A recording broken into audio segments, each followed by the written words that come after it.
ఆంధ్రప్రదేశ్ రాష్ట్రంలో కూటమి ప్రభుత్వం ఏర్పడిన తర్వాత ఎన్ఆర్ఐ భూములకు సీనియర్ సిటిజన్ల యొక్క ప్రాణాలకు ఆస్తులకు రక్షణ లేదు. ఆంధ్రప్రదేశ్ రాష్ట్రం ప్రస్తుతం ఒకప్పటి బీహార్ రాష్ట్ర పరిస్థితులను ఎదుర్కొంటున్నది. ఆంధ్రప్రదేశ్ లో కూటమి ప్రభుత్వం ఏర్పడిన తరువాత ముఖ్యమంత్రి, మంత్రులు అందరూ విదేశీ పర్యటనలు చేసి ఎన్ఆర్ఐల్ని పెట్టుబడులు పెట్టాలని ఆంధ్రప్రదేశ్ రాష్ట్రంలో ఆహ్వానిస్తున్నారు. అయ్యా, ఆల్రెడీ ఉన్న మా ఆస్తులు, భూములే కబ్జాకు గురవుతున్నాయి. ప్రైవేట్ సైన్యాలు, ప్రైవేట్ వ్యక్తులందరూ చొరబడి ఎక్స్టార్షన్ డబ్బులు డిమాండ్ చేస్తున్నారు. వీళ్లకు వెనకుండి దగ్గరుండి సహకరిస్తున్నది పోలీసులు. మనకి ఏదైనా సమస్య వస్తే ఇమీడియట్ గా మనం వెళ్లేది పోలీసుల దగ్గరికి. ఇక్కడ చూస్తే సమస్యలు పోలీసుల వల్లే సమస్యలు ఉత్పన్నమవుతున్నాయి. వాళ్లే దగ్గరుండి ఇవన్నీ చేస్తున్నారు. It is a total system failure in the entire state of Andhra Pradesh. నా పేరు గోరా రాజేంద్ర ప్రసాద్. నేను సిడ్నీ, ఆస్ట్రేలియాకి చెందిన ఒక ఎన్ఆర్ఐ. మాది సొంత ఊరు తిరుపతి. మాకు తిరుచానూరు దగ్గర కొంచెం భూమి ఉన్నది, 120 అంకణాల భూమి. ఆ భూమిని ప్రైవేట్ వ్యక్తులు, గూండాలు, రాజా అనే వ్యక్తిని ముందు పెట్టి తిరుచానూరు సిఐ గారు అందరూ కలిసి ఒక గ్యాంగ్ గా ఏర్పడి దాన్ని కబ్జా చేయాలని ప్రయత్నిస్తున్నారు. మా సొంత స్థలంలో మేము నిర్మాణాలు చేస్తుంటే రాత్రికి రాత్రి ప్రైవేట్ గుండాలను పంపించి కూల్చేయించి దగ్గరుండి అన్ని నడిపిస్తున్నారు సిఐ సునీల్ కుమార్ గారు. అతన్ని అప్రోచ్ అయ్యాయా, ఎఫ్ఐఆర్ పెట్టండి, మాకు ఆస్తి నష్టం జరిగింది, ట్రెస్ పాసింగ్ అంటే అసలు పెడచెవిని పెట్టారు. మేము ఎస్పీ గారికి 4 సార్లు ఆయన ఆఫీస్ చుట్టూ తిరిగి 4 సార్లు రిటర్న్ కంప్లైంట్ ఇచ్చాము. అయినా కూడా ఎఫ్ఐఆర్ కూడా నమోదు చేయలేని దారుణమైన పరిస్థితి ఆంధ్రప్రదేశ్ రాష్ట్రంలో ఉంది. It is clear violation of the constitutional law. మా నాన్నగారు ఒక రిటైర్డ్ ఎక్సైజ్ సూపరింటెండెంట్. ఆయన ఇంత జరుగుతుంటే కనీసం ఎఫ్ఐఆర్ అన్న నమోదు చేయిద్దామని తిరుచానూరు పోలీస్ స్టేషన్ చుట్టూ చక్కర్లు కొట్టి ఎస్పీ గారిని కలిసి ఎంత చేసినా కూడా వారాల తరబడి తిప్పుతున్నారే గాని ఎఫ్ఐఆర్ కనీసం నమోదు చేయలేదు. సరే, ఇంకా చేసేదేమీ లేక ఇక్కడ ఆస్ట్రేలియాలో ఉన్న ఎన్ఆర్ఐ టీడీపీ సెల్ అధ్యక్షుల్ని, జనసేన పార్టీ అధ్యక్షుల్ని వాళ్ళు రిక్వెస్ట్ చేసి వాళ్ళ ద్వారా ప్రెజర్ పెట్టించి AP NRT CM grievance cell నుంచి ఫోన్లు చేయించి ప్రెజర్ పెట్టిన తర్వాత ఒక చిన్న ఎఫ్ఐఆర్ నమోదు చేశారు. Without land grabbing acts, criminal intimidation, IPC సెక్షన్లు ఏమీ నమోదు చేయకుండా ఒక డమ్మీ ఎఫ్ఐఆర్ 2 సెక్షన్లు పెట్టి నమోదు చేశారు. ఇంత జరిగిన తర్వాత రాజా అనే వ్యక్తి మరింతగా రెచ్చిపోయి మరుసటి రోజు ఒక 20 మంది దాకా ఆడవాళ్ళని, మగవాళ్ళని తీసుకొచ్చి మా నాన్నగారిని సైట్ లోకి వస్తే మీ కాళ్ళు చేతులు ఎరగొడతామని కూలి వాళ్ళని బెదిరిస్తూ మా నాన్నగారిని మిమ్మల్ని చంపేస్తాం, మీకు ఎవరు దిక్కు, ఇక్కడ ఎవరున్నారు మీకు సపోర్ట్ చేసేవాళ్ళు, నా వెనకల 8 మంది పవర్ఫుల్ వ్యక్తులు ఉన్నారు అని వార్నింగ్లు కూడా మొదలు పెట్టాడు. మళ్లీ వెళ్లి అయ్యా అంటే ఇది పరిస్థితి, ఏం చేయమంటారు అంటే అసలు ఎస్పీ గారి దగ్గర నుంచి ఏ విధమైన రెస్పాన్స్ లేదు. సిఐ ఏమో నేను ఇంకో కేసు నమోదు చేయను, ఎఫ్ఐఆర్ ఆల్రెడీ చేశాను, మీకు చేతనైంది చేసుకోండి అని అంటున్నాడు. ఎఫ్ఐఆర్ నమోదైన తర్వాత అవతల వ్యక్తులు, రౌడీలు భయపడతారు, బైండ్ ఓవర్ కేసులు పెట్టి జైలుకి పంపిస్తారు రిమాండ్ కని. ఇక్కడ మా పరిస్థితి ఏంటంటే ఎఫ్ఐఆర్ నమోదైన 24 గంటల్లోనే మా మీదకి దౌర్జన్యానికి దిగి మిమ్మల్ని చంపేస్తాం, కాళ్ళు చేతులు ఎరగొడతామని చెప్పి సీనియర్ సిటిజన్ అయిన 75 సంవత్సరాల వయసున్న మా నాన్నగారిని, రిటైర్డ్ ఎక్సైజ్ సూపరింటెండెంట్, ఆయన్ని చేతులు చూపించి బెదిరించి మిమ్మల్ని చంపేస్తాం, ఎవడొస్తాడో చూస్తాం, మా వెనక 8 మంది పవర్ఫుల్ వ్యక్తులు ఉన్నారు, నన్ను ఎవరేం చేయలేరు, ఎన్నిసార్లు కట్టుకున్నా తోసేస్తాం, కూల్ చేస్తామని వార్నింగ్లు ఇస్తున్నారు. ఇదంతా కూడా కలెక్టరేట్ కి 1 కిలోమీటర్ కంటే తక్కువ ఉన్న మెయిన్ రోడ్ లో జరుగుతుంది. ఒకప్పటి బీహార్ రాష్ట్రంలో గ్యాంగుల్లాగా 20 మంది 30 మంది పడడము, ఎన్ఆర్ఐ భూములు ఎక్కడెక్కడ ఉన్నాయని వెతికి వాటి మీద దాడి చేయడము, వాళ్ళని ఇబ్బందికి గురి చేయడము, ముసలి తల్లిదండ్రులు ఏమీ చేయలేదనుకొని వాళ్ళు ఎక్కడో బయట దేశాల్లో ఉంటారు, ఉద్యోగాలు చేసుకుంటారు, ఇక్కడ ఎవరేం చేయలేరని చెప్పి ఒకవేళ వాళ్ళు వచ్చి అడుక్కుంటే పోలీసులే దగ్గరుండి సెటిల్మెంట్ చేయడం. మా విషయంలోనే వేరే మధ్యవర్తుల ద్వారా 1 కోటి రూపాయలు ఇస్తే సెటిల్మెంట్ చేసుకుందామని మెసేజ్ పెట్టారు.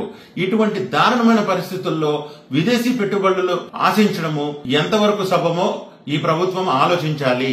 అమ్మా మేడం, హోమ్ మినిస్టర్ గారు, మీకు నా విజ్ఞప్తి, రాష్ట్రంలో శాంతి భద్రతల పరిస్థితులు అతి దారుణంగా ఉన్నాయి, బతకలేని పరిస్థితులు. ఎన్ఆర్ఐలందరూ ఉన్న ఆస్తులు అమ్ముకొని, కొంపగోడు అమ్ముకొని బయట దేశాలలో ఇన్వెస్ట్ చేసుకోవడం బెటర్ ఏమో అనిపిస్తుంది. మా తల్లిదండ్రులు ఇక్కడ ఒంటరిగా ఉంటారు. ఇలాంటి తిరుచానూరు సిఐ లాంటి వాళ్ళే డైరెక్ట్ గా దిగి దౌర్జన్యాలకు పాల్పడుతుంటే మాకు దిక్కెవరు? ఎస్పీ స్పందించడు. ఎస్పీని పోయి అడుక్కుంటే మళ్ళీ సిఐ దగ్గరికి పంపిస్తాడు. సిఐ ఏమో లెక్క చేయడు. మాకు ఎవరు దిక్కు మీరే చెప్పండి. ఈ పరిస్థితులు ఇలాగే కొనసాగితే ఎన్ఆర్ఐలు ఎవరు గాని ఇక్కడ ఆస్తులు మళ్లీ కొనే పరిస్థితులు లేవు. ఉన్న ఆస్తులే అమ్ముకొని వాళ్ళ దేశాలకు తరలించుకోవడం ఉత్తమం. గంటలో కాపీ చేస్తావా? అంటే ఫోన్ ల్యాండ్ కేబుల్ ల్యాండ్ అయిపోయింది.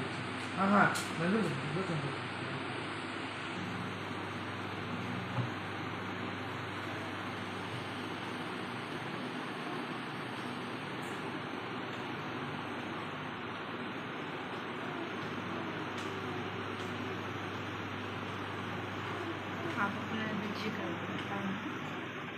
ఇంకా ఇక్కడ ఉన్నారు.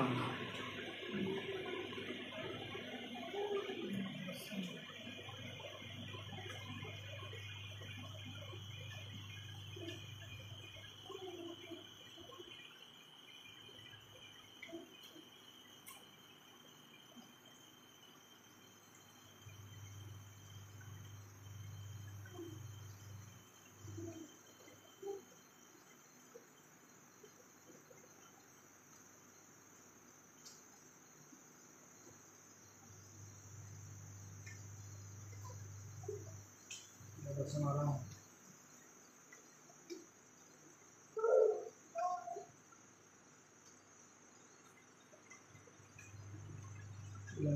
వచ్చేసా.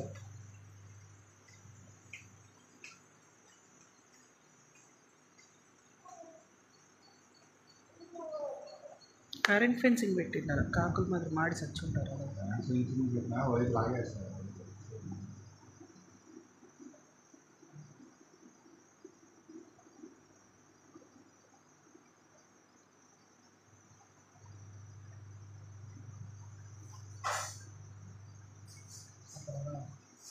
ఎర్చక్కోడు.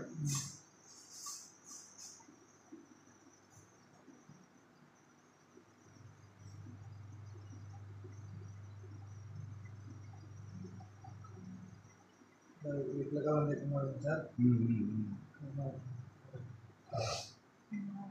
ముందు కెమెరా తీసేస్తే ఫస్ట్ మళ్ళీ చేసి వచ్చి కొట్టున్నారు. లోపల అచ్చులన్నీ ఉన్నాయా సార్? జేసీబీ లేదు, జేసీబీ లోపల ఎంటర్ అవుతుంది సార్. చేసేది ఎంటర్ అవ్వచ్చు, చేసి తొక్కుని రావచ్చు. అంటే వాళ్ళే కూల్ చేయొచ్చు. ఈ ఫేస్ తెలియట్లేదా? అమ్మా చూసుకుంటాడా? చేసి మొత్తం పాచి పాచి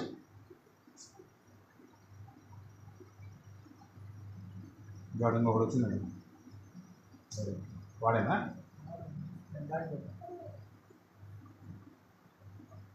జూమ్ చేస్తే తెలీదా? బ్లర్ వచ్చేసి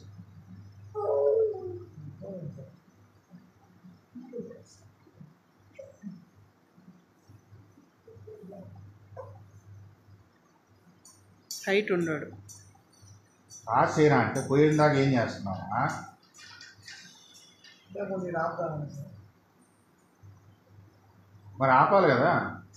ఓ కెమెరా వెనక నుంచి లాగినాడు, ముందుకు కూడా రాలా. లేదు ఏదో వేసుకొని వచ్చేది టైం పాస్ అవుతుంది. ఆడే కెమెరా ఉంది. ఎన్ని గంటలకి ఇది? 12:55. పొరంబోకులు ఆ టైంలోనే కదా ఖాళీగా ఉంటుంది.